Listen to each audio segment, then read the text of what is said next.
Hi, I'm Anna. Been crunching numbers as an accountant for the better part of a decade now.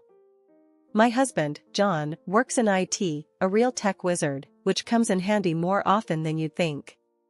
We've got 2 kids, Lucas and Lily, a pair of energetic sprouts who keep our lives colorful and, honestly, a bit chaotic. We've just moved into our new house, a dream I've had since the kids were born.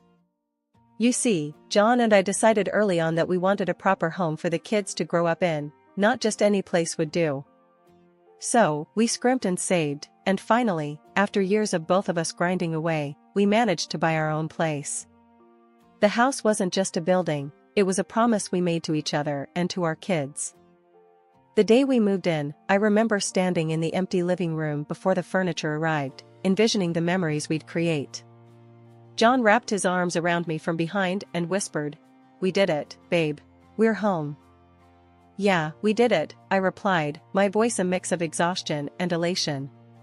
"Let's just hope we survive the decorating part without killing each other."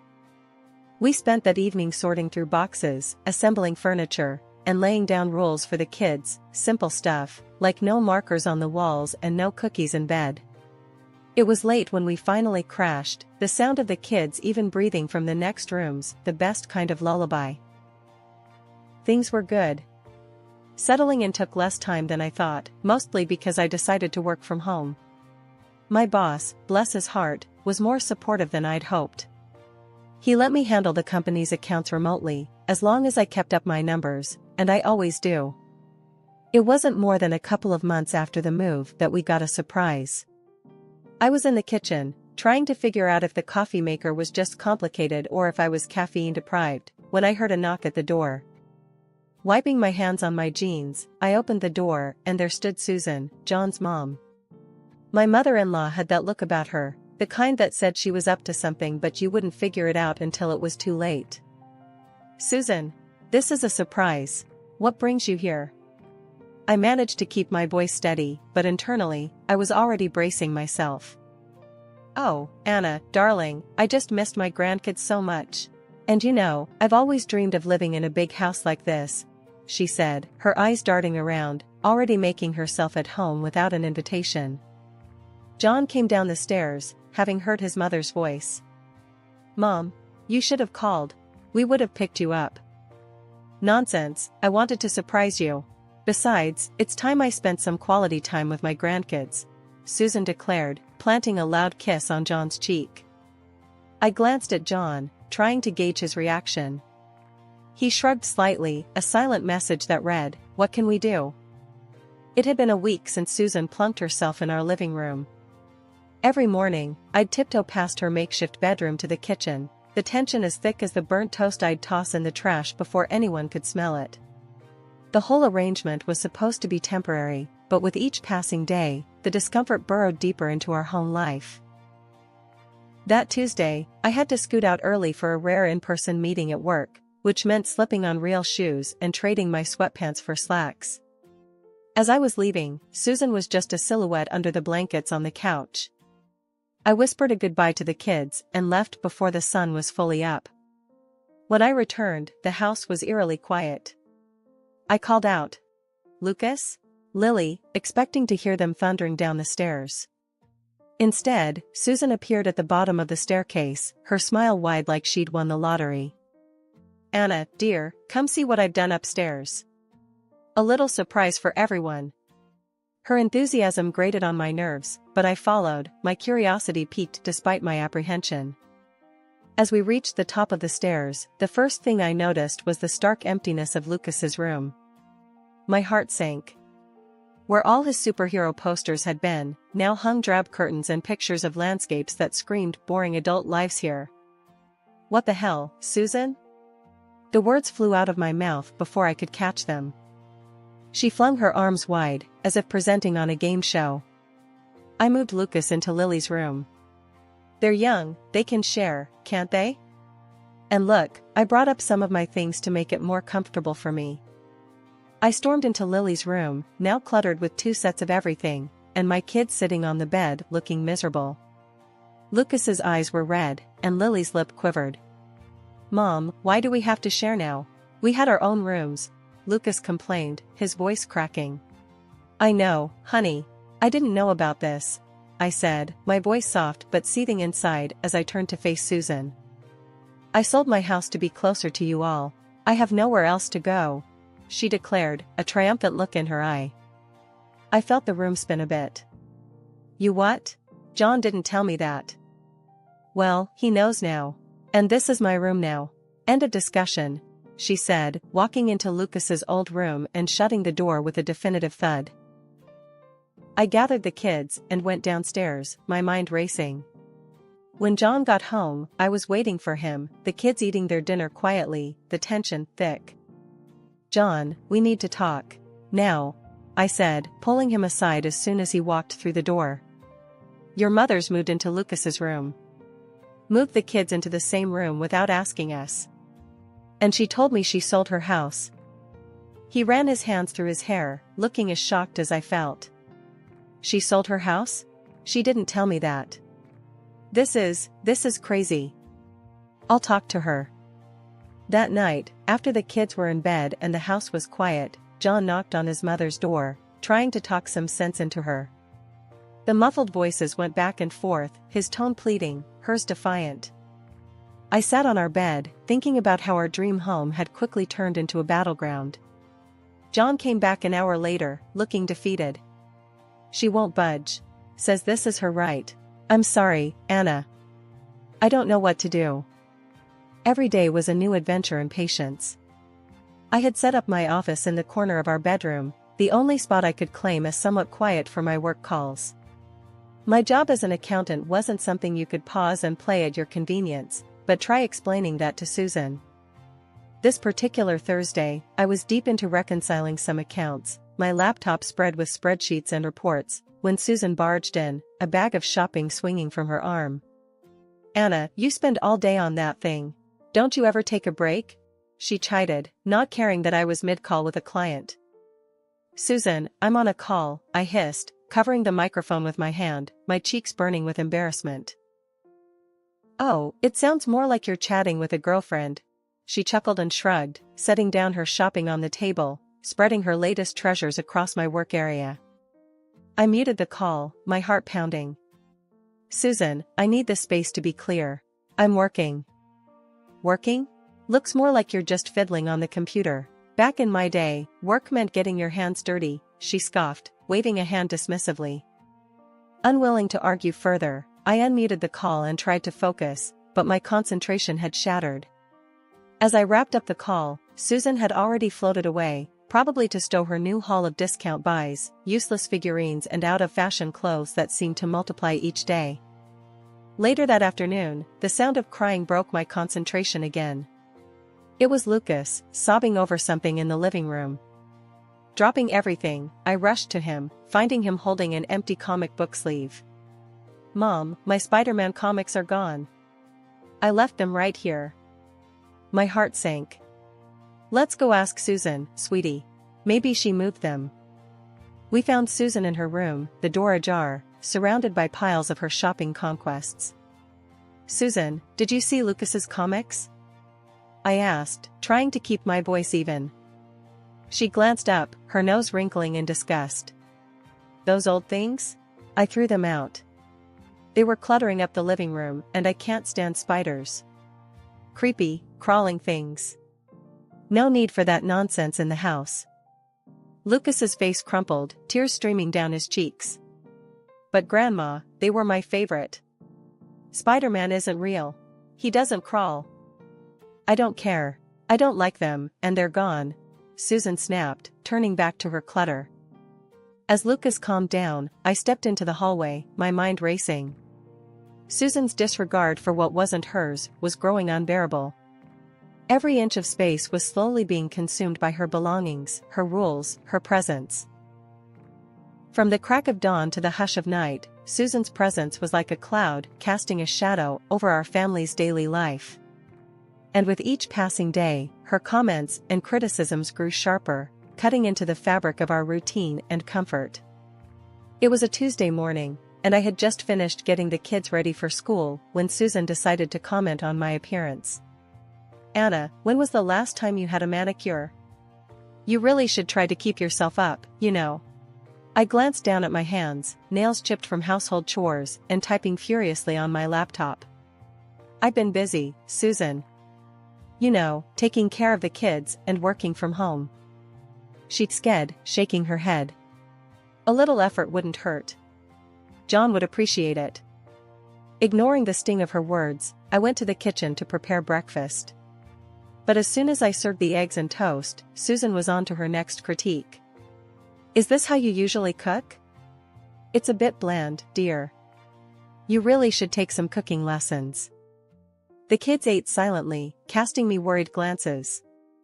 I forced a smile, trying to keep the morning from souring further. Later that day, when the kids came home from school, their laughter and lively chatter filled the house. It was a sound I cherished, one that Susan apparently found annoying. Kids, could you keep it down?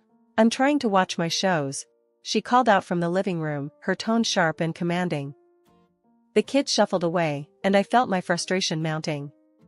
Not wanting to argue in front of them, I retreated to the kitchen, only to overhear Susan mumbling about the noise.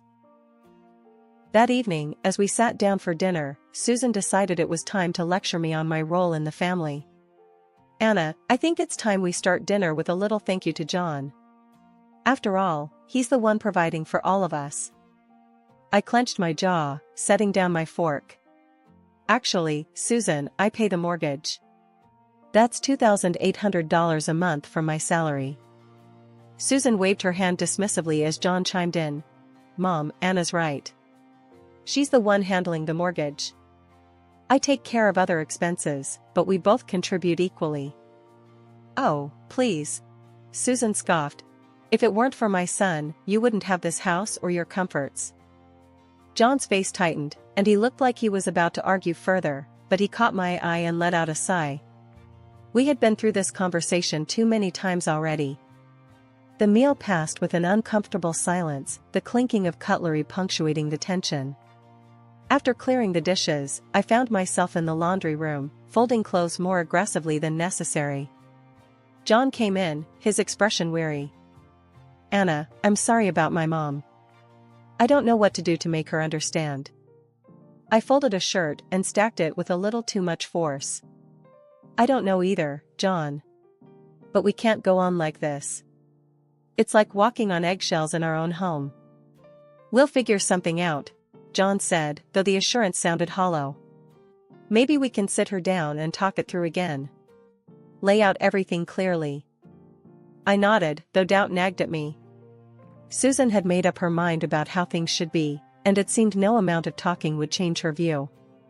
This morning started just like any other Tuesday, with me dropping the kids off at school, before heading back to the house. I was prepping for an important online conference with my boss and a couple of key executives from the company, a meeting that could significantly impact my career. However, the moment I stepped inside, I knew something was off.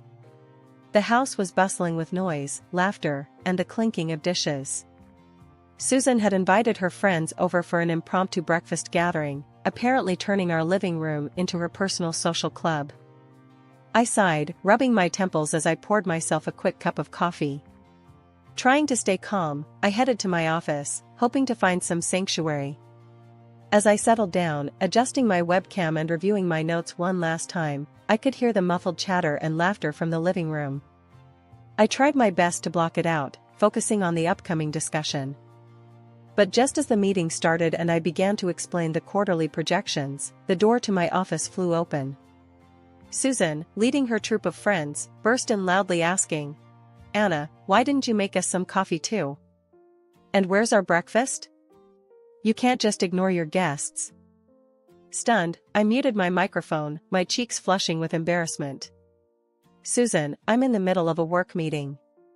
Can this wait? I hissed, trying to keep my voice low and calm. No, it can't.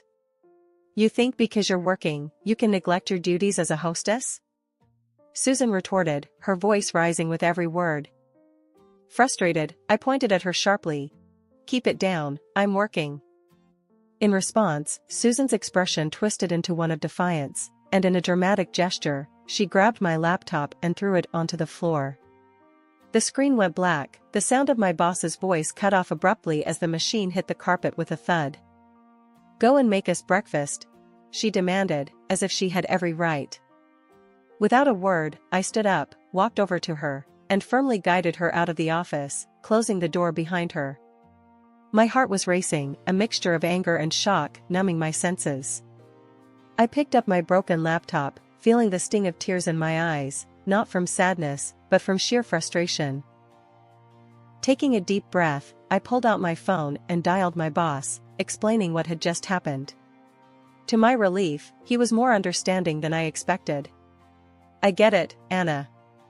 Family situations can be tough. Just see if you can sort it out, okay?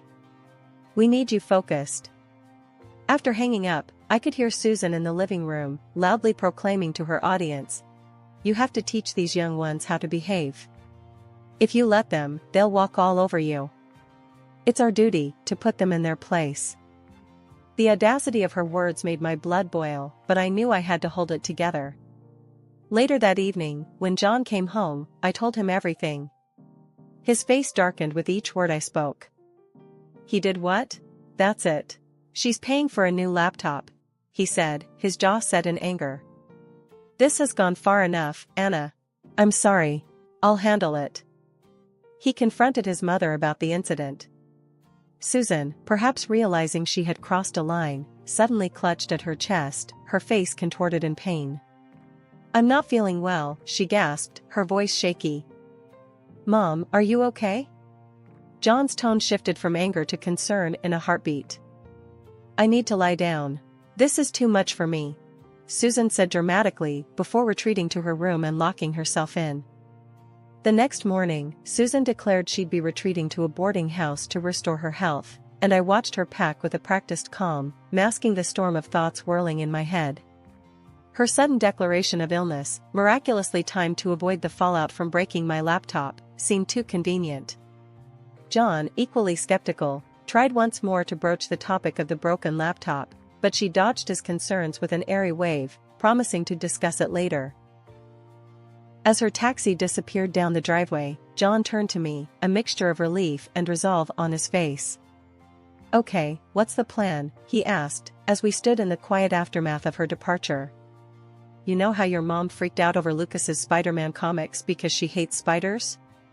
I began, watching his reaction closely. John's eyebrows rose, a hint of a smile tugging at the corners of his mouth. "Yeah, she can't stand them. Why?" "Let's just say, what if we took that fear and decorated the house with it? Not just any decorations, but make it look like a spider den," I suggested, the words out before I could reconsider. John chuckled, shaking his head in disbelief, before giving a firm nod. "Let's do it. It might just be crazy enough to work. And hey, Lucas will get a kick out of it." Feeling a mixture of excitement and guilt, I called a local artist known for their theatrical set designs. I explained our needs: realistic, lifelike spiders painted on the walls, cobwebs that looked like they were spun by giant arachnids, and an overall ambience that screamed spider den. The artist was intrigued and slightly amused by the project, promising to start the next day. John and I stood back, watching the children and the changing decor. "You think she'll ever want to come back after this?" he asked, a twinge of uncertainty in his voice. I shrugged, watching a painter add the finishing touches to a particularly grotesque arachnid above the fireplace. "I don't know. But I hope it makes her think twice about how she treats this place, our home." As the day of Susan's return neared, the house looked less like the family home it had been and more like a set from a horror movie. I had mixed feelings as I surveyed the work. It was beautifully horrifying and served a purpose, but part of me felt guilty about using Susan's phobia against her. The morning Susan was due back, tension buzzed through the house like electricity. John and I exchanged nervous glances as we heard her taxi pull up outside. Susan breezed into the house, her usual air of entitlement surrounding her like a cloak. She didn't even glance around at the transformed decor, fixated only on retreating to her room for some rest after her exhausting retreat. As soon as she opened the door to her room, though, her composure shattered. A blood-curdling scream echoed through the house as she stumbled back, her hands clutching at her chest. "What is this? What have you done?" The walls, covered in the eeriest, most lifelike spiders and webs, seemed to close in on her. She bolted from the room, her eyes wide with terror, only to find that the rest of the house matched her room. Spiders in every corner, on every wall, our home had become a den of fear for her. Susan ran down the hallway, screaming, "Remove this! Remove this at once!"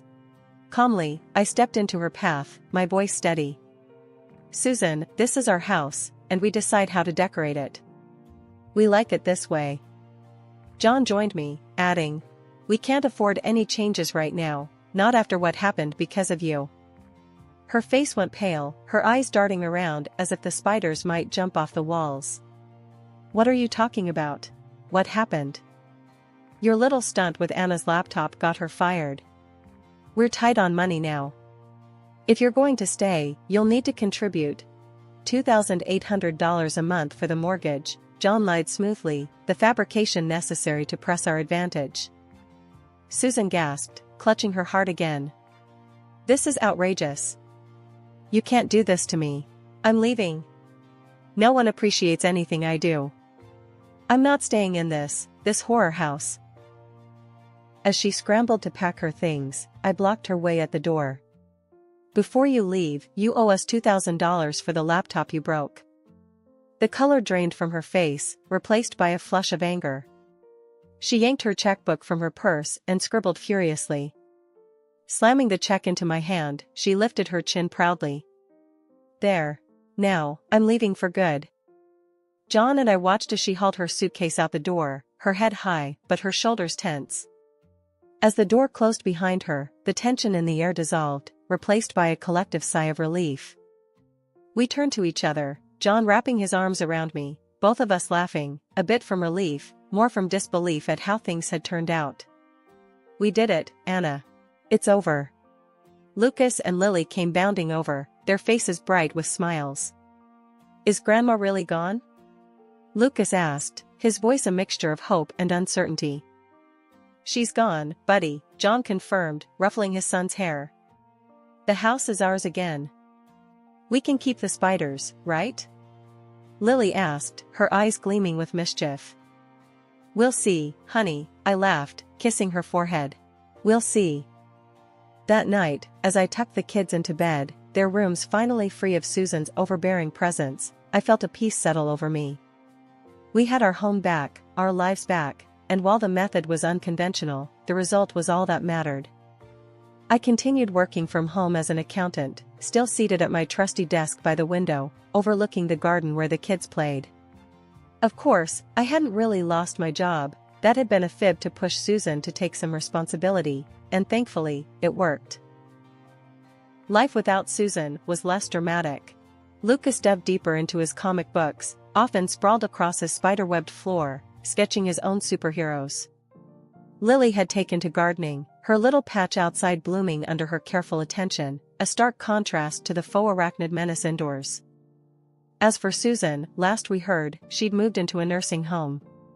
Not surprisingly, rumors filtered back to us through the grapevine, she was up to her old tricks, bickering with the administration and quarreling with other residents. Some people never change, I mused aloud after a call from a relative who had visited her. John shook his head, a wry smile on his face. "Let's just be glad she's spinning her web somewhere else." And true enough, life had become simpler without her daily dramas. We repaired relationships with friends and neighbors, some of whom Susan had alienated with her nosiness and complaints. Invitations started coming back in for backyard barbecues and birthday parties, social gatherings we had avoided during Susan's tenure in our home. One day, as I was setting up for a video conference call with a client, I caught sight of Lucas and Lily outside, laughing as they chased each other around the garden, ducking under sheets hung out to dry. The normalcy of it filled me with a profound sense of contentment. "I never realized how much tension there was until it was gone," I told John later that evening. He nodded, wrapping an arm around me. "We did what we had to do, Anna. For our family. Our home was our sanctuary once more, the kids were happier, and John and I had found our way back to each other after all the strain." The spiders on the walls served as a reminder of what we had overcome, a quirky symbol of our family's resilience.